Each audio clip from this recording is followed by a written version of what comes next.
আসসালামু আলাইকুম। সংবাদে আপনাদের সবাইকে স্বাগত জানাচ্ছি। আমি ফিরোজ তোহা। শুরুতেই সংবাদ শিরোনাম।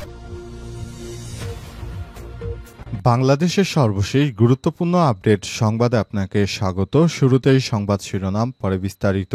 প্রথমেই জানাবো আমাদের হাতে থাকা সর্বশেষ গুরুত্বপূর্ণ সবথেকে তাজা আপডেট সংবাদ।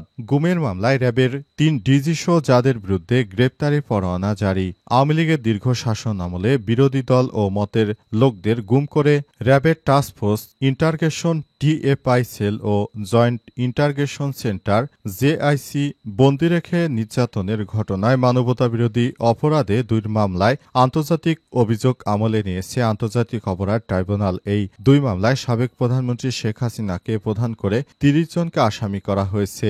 এর মধ্যে পুলিশের সাবেক আইজিপি বেনজিরের নাম রয়েছে সর্বপ্রথমে। এরপর যারা এসব অপরাধে যুক্ত তাদেরকে গ্রেপ্তারি পরোয়ানা জারি করা হয়েছে। তাদেরকে পৃথিবীর যে প্রান্তেই পাওয়া যাবে সেখান থেকে আটক করতে পুলিশ ইন্টারপোলে রেড নোটিশ জারি করবে। এরপর জানাবো ৪৭তম বিসিএস এর পিলিতে অনিয়ম, পরীক্ষার্থীদের আলটিমেটাম। ৪৭তম বিসিএস এ প্রিলিমিনারি পরীক্ষায় অনিয়ম, প্রশ্নের ভুল এবং অসঙ্গতির অভিযোগ এনে বাংলাদেশ সরকারি কর্ম কমিশন পিএসসিকে আগামী ৩ দিনের মধ্যে জবাব দিতে আহ্বান জানিয়েছে পরীক্ষার্থীরা। অন্যথায় কঠোর আন্দোলনের হুঁশিয়ারি দেওয়া হয়েছে।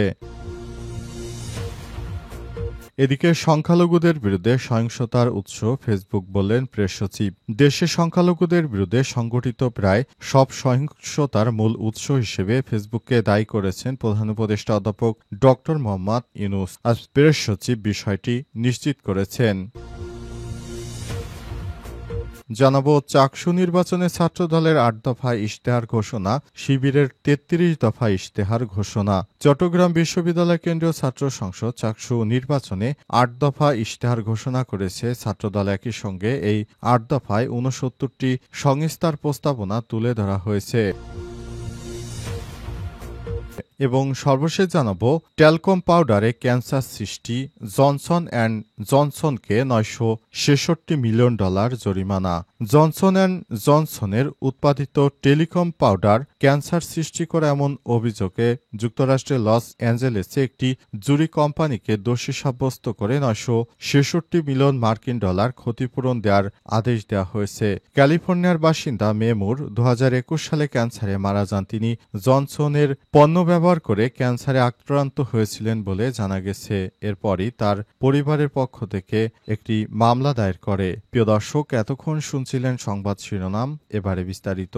তবে তার আগে বন্ধুরা অনুরোধ থাকবে এই সংবাদটিতে একটি লাইক দিন। এই চ্যানেলে আপনি নতুন হয়ে থাকলে আমাদের সংবাদটি দেখতে দেখতে চ্যানেলটি সাবস্ক্রাইব করে রাখুন। কমেন্ট করে বন্ধুরা আপনার মূল্যবান মতামত জানিয়ে দিন আপনি বিশ্বের কোন দেশ থেকে বা বাংলাদেশের কোন স্থান থেকে আমাদের সংবাদটি দেখছেন এবং শুনছেন। আর বন্ধুরা, এই সংবাদটি আপনার সোশ্যাল মিডিয়া ফেসবুকে শেয়ার করে বন্ধুদেরও দেখার সুযোগ করে দিন। এবারে বিস্তারিত।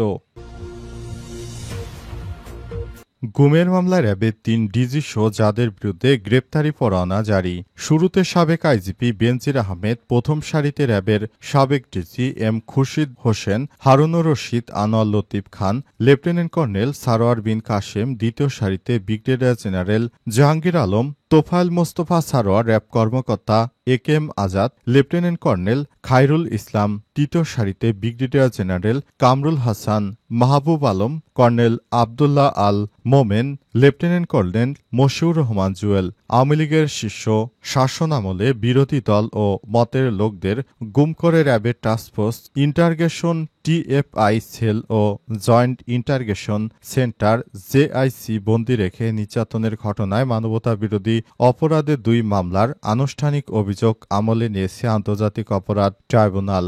এই ২ মামলায় সাবেক প্রধানমন্ত্রী শেখ হাসিনাকে প্রধান করে ৩০ জনকে আসামি করা হয়েছে।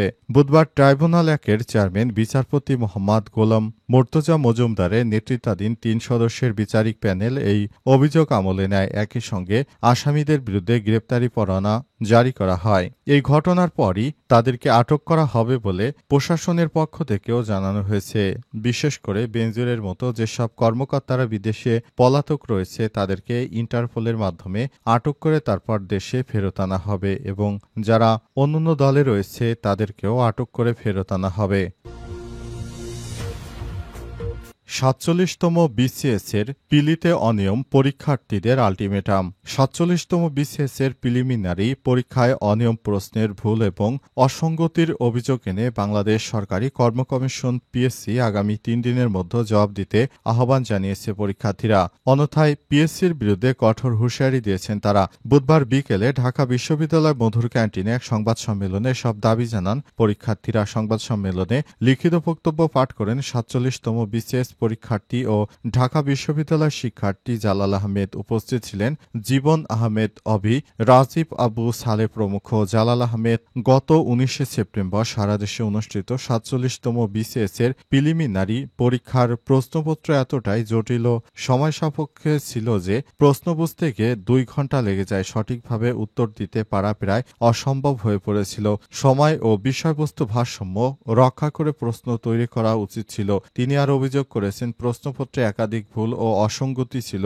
সেট ১-এর ১৪৬ নম্বর প্রশ্নে কম্পিউটার প্রসেসরের ক্লক স্পিড 4.00 গিগাহার্টজ হলে ক্লক সাইকেল টাইম কত? এই প্রশ্নের সঠিক উত্তর ০.25 ন্যানোসেকেন্ড হলেও তা কোনো অপশনই ছিল না। আবার ১১০ নম্বর প্রশ্নে ইরানের ফোর্দো পারমাণবিক সমৃদ্ধকরণ কেন্দ্রে কোন প্রদেশে অবস্থিত তা জানতে চাওয়া হলে সঠিক উত্তর কম অপশনগুলোতে অনুপস্থিত ছিল।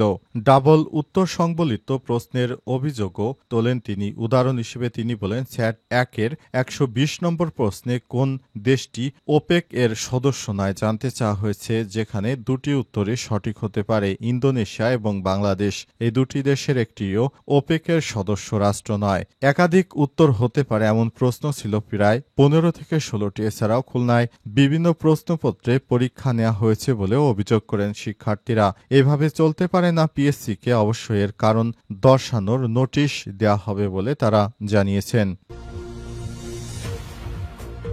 সংখ্যালঘুদের বিরুদ্ধে সহিংসতার উৎস ফেসবুক, বললেন প্রেস সচিব। দেশে সংখ্যালঘুদের বিরুদ্ধে সংঘটিত প্রায় সব সহিংসতার মূল উৎস হিসেবে ফেসবুককে দায়ী করেছেন প্রধান উপদেষ্টা অধ্যাপক ড মোহাম্মদ ইউনূসের প্রেস সচিব শফিকুল আলম আজ। তিনি বলেছেন, ফেসবুকের মাধ্যমে বিশেষ করে সংখ্যালঘুদের সম্পর্কে মিথ্যা ও প্রোপাগান্ডা ছড়ানো হয়। তাই সবাইকে আহ্বান জানিয়েছেন ফেসবুকের সংবাদগুলো যেন কেউ বিশ্বাস না করে। ফেসবুকের মাধ্যমে যে সহিংসতা ছড়ানো হয় বিষয়গুলো সামনে এনে তিনি বলেছেন, এই ধরনের সহিংসতা যেন ছড়ানো না হয় সে ব্যাপারে সবাইকে একযোগে কাজ করতে হবে। অন্তর্বর্তীকালীন সরকারের প্রধান উপদেষ্টা প্রফেসর ড মোহাম্মদ ইউনূসের সরকারকে আহ্বান জানাবো, ফেসবুকের বিষয়টি যেন সরকার খুবই গুরুত্ব সহকারে দেখে, যাতে ফেসবুক থেকে কেউ ধর্ম সম্পর্কে কেউ কোনো ধরনের খারাপ কোনো কিছু সৃষ্টি করতে না পারে, সেজন্য অবশ্যই কাজ করতে হবে। অন্তর্বর্তীকালীন সরকারের প্রধান উপদেষ্টা প্রফেসর ড মোহাম্মদ ইউনূসের সরকার এই বিষয়গুলো খুবই গুরুত্ব সহকারে দেখছেন বলে জানান তিনি। অন্তর্বর্তীকালীন সরকারের প্রধান উপদেষ্টা প্রফেসর ড মোহাম্মদ ইউনূসের সরকার এই বিষয়গুলো দেখছেন এবং আগামীতে এ বিষয়গুলো নিয়ে তিনি সরকার প্রধান কাজ করবেন।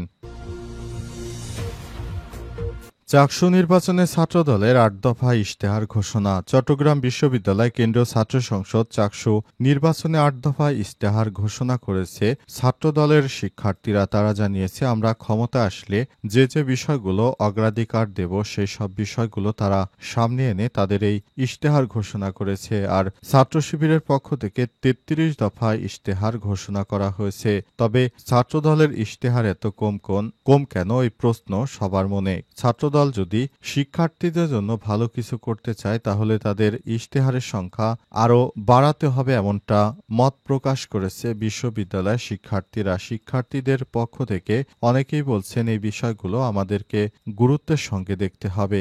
অন্তর্বর্তীকালীন সরকারের প্রধান উপদেষ্টা প্রফেসর ড মোহাম্মদ ইউনূসের সরকার এই বিষয়গুলো খুবই গুরুত্বের সঙ্গে দেখছে বলে জানান শিক্ষার্থীরা। বিশেষ করে ঢাকা ও জাহাঙ্গীরনগর বিশ্ববিদ্যালয় ছাত্র শিবির বিপুল ভোটে জয়লাভ করে তারা ভিপি এজিএস পদে নির্বাচিত হয়েছে। এরপর থেকেই দেশজুড়ে শিবিরের জয় জয়কার। ছাত্রদলের পক্ষ থেকে বারবার নির্বাচন নিয়ে কারচুপির অভিযোগ করা হলেও প্রকৃতপক্ষে শিক্ষার্থীরা এখন শিবিরের নেতৃত্ববৃন্দদেরকেই পছন্দ করছে, আগামীর নির্বাচনে তাদেরকেই ভোট দিচ্ছে। তবে জাতীয় নির্বাচন সম্পর্কে এখনো কোনো বিষয় স্পষ্ট করা হয়নি।